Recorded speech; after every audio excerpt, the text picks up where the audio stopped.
Emergency dialysis, ang creatinine ko 2,700 na. Ang hemoglobin ko, mababa na sa 6. At payat na ako, putlang-putla. So, emergency dialysis, sinaksakan ako sa leeg. Wala na akong nagawa. Pagkatapos nun, in denial pa rin ako.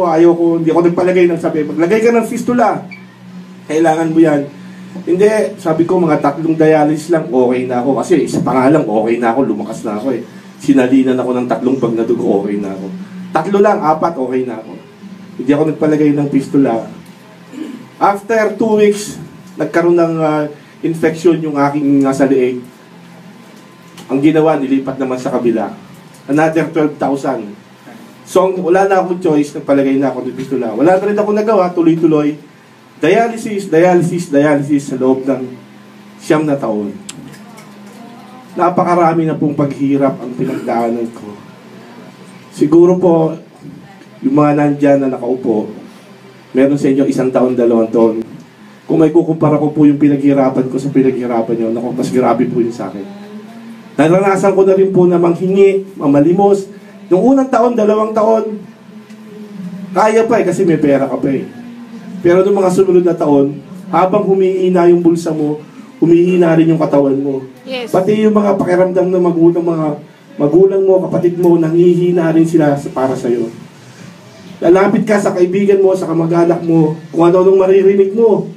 Sasabihin sa'yo kung ano-ano. Hindi mo iintindihin yung maririnig mo. Kasi gusto mong magkaroon ng pandialysis. Tatanggapin mo na lang kung ano sabihin nila sa'yo. Dahil nagmamakaawa ka dahil hindi ka pwedeng mag-absent sa dialysis. Ang dialysis po pala, hindi ka pwedeng mag-absent. Hindi ka gaya ng may iniinom kang gamot sa sipon o sa high blood. Nalimutan mo, pwede yun, bukas na lang.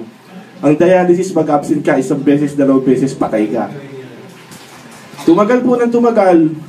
Parati po ako nako-confine, parati ako naka-check-in sa Molino Doctors. May libreng TV, may libreng rep. Minsan may kasama ka pa naglalakad sa madaling araw. Hindi mo naman kilala kung sino. Marami na po experience dahil kaya nangyayari yun, nagdidelirio ka, naka-oxygen ka.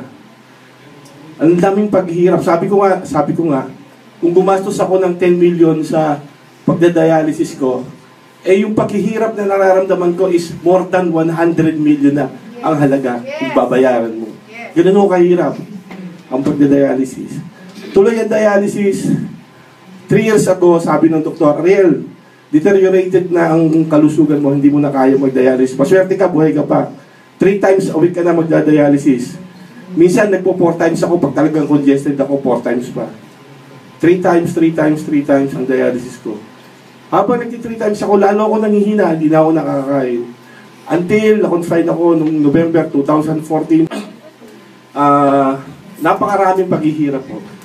Until nung January, February, this year, 2015, mahina na ako. Sabi ko, Lord, hirap na po ako. Nanalangin ako sa Panginoon.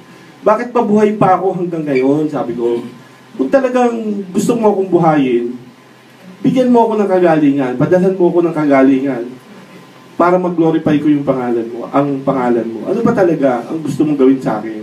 Umimission ka pa sa akin buhay. Ngayon kung wala na, willing na akong mamatay kasi hirap na talaga ako. Ang hirap. Yes. Hindi ka nakakatulog, hindi ka nakakakain. Tatanungin ka kung anong pakiramdam mo, kung anong masakit, hindi mo ma-explain. So, ganun ang nangyari. Until February 12, 2015, nag-dialysis ako. 3 araw na akong hindi kumakain dahil wala akong gana. Pagkatapos ng dialysis, may lumapit sa akin yung aking upline angels na si Ayi at saka si Dante, yung mag-asawa. Yes! Lumapit sila sa akin. Sabi nila, gusto lang ho namin i-share sa inyo yung product. Anong product na yan? Yung supplement.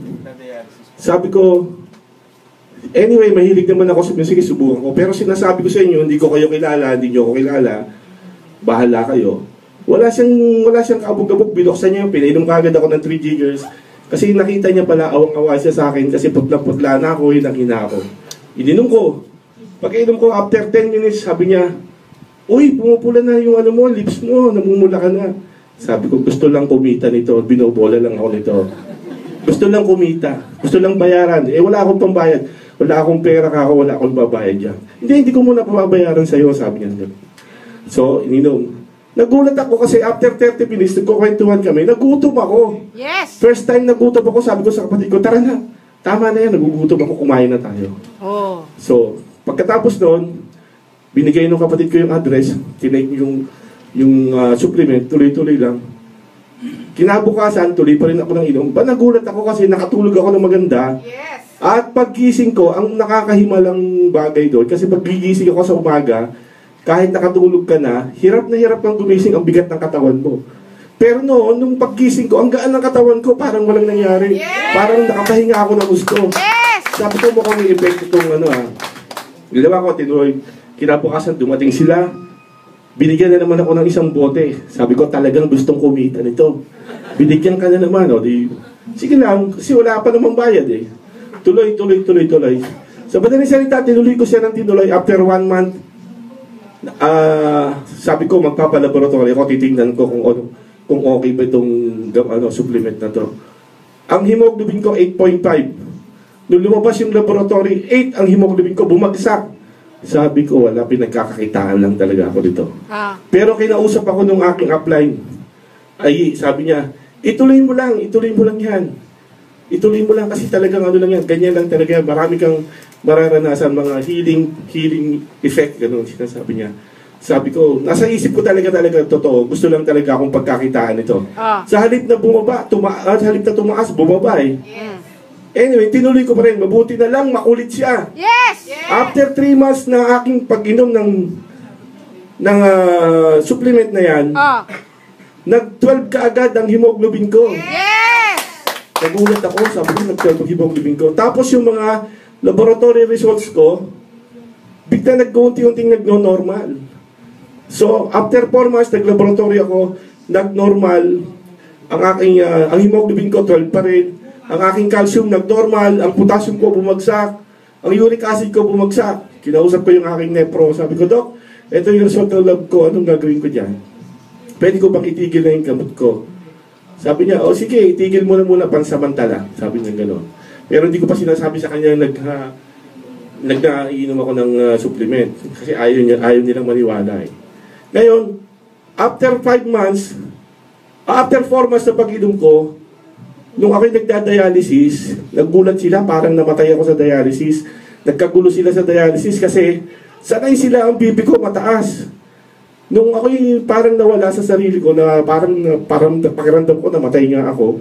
Nung binipi ako, ang BP ko, 90/50. Yes! Bagsak na bagsak ang BP ko. Hindi ko kaya parang nawala ako. Sabi sa akin ng nurse, Kuya, tintog mo na yung gamot mo sa high blood kasi masyadong bumabagsak yung BP mo. Tapos, tinanong ko ulit yung nepro ko. Ang sabi ng nepro ko, ihinto mo na 4 na klaseng gamot, calcium block, catapres, amlodipine at saka metoprolol. Ngayon, wala na akong gamot, hindi ko na dinitake yung gamot. Tsaka yung mga gamot ko sa lahat ng mga potassium, calcium, wala na ako. Wala na akong maintenance. Tinanggal. Hindi ako ang nagtanggal. Ang nagtanggal, doktor. Hindi pwedeng tayo ang magtanggal. At saka babasihan mo yung result ng laboratory. Pwede ako magsinungaling dito. Pwede ko sabihin sa inyo, gumaling ako. Pero hindi makakapagsinungaling yung dugo at saka yung laboratory na binigay ko kay doktora. Yes! At na-inspire ako masyado sa sinabi ni Doktora Amy. Sabi niya, Ariel's laboratory result is like of a natural person or a normal person except for creatinine. Isipin nyo, doktora nagsabi normal person daw ang aking laboratory result. Yes! Except for creatinine. Kaya tuwa-tuwa ako. Sa bagay na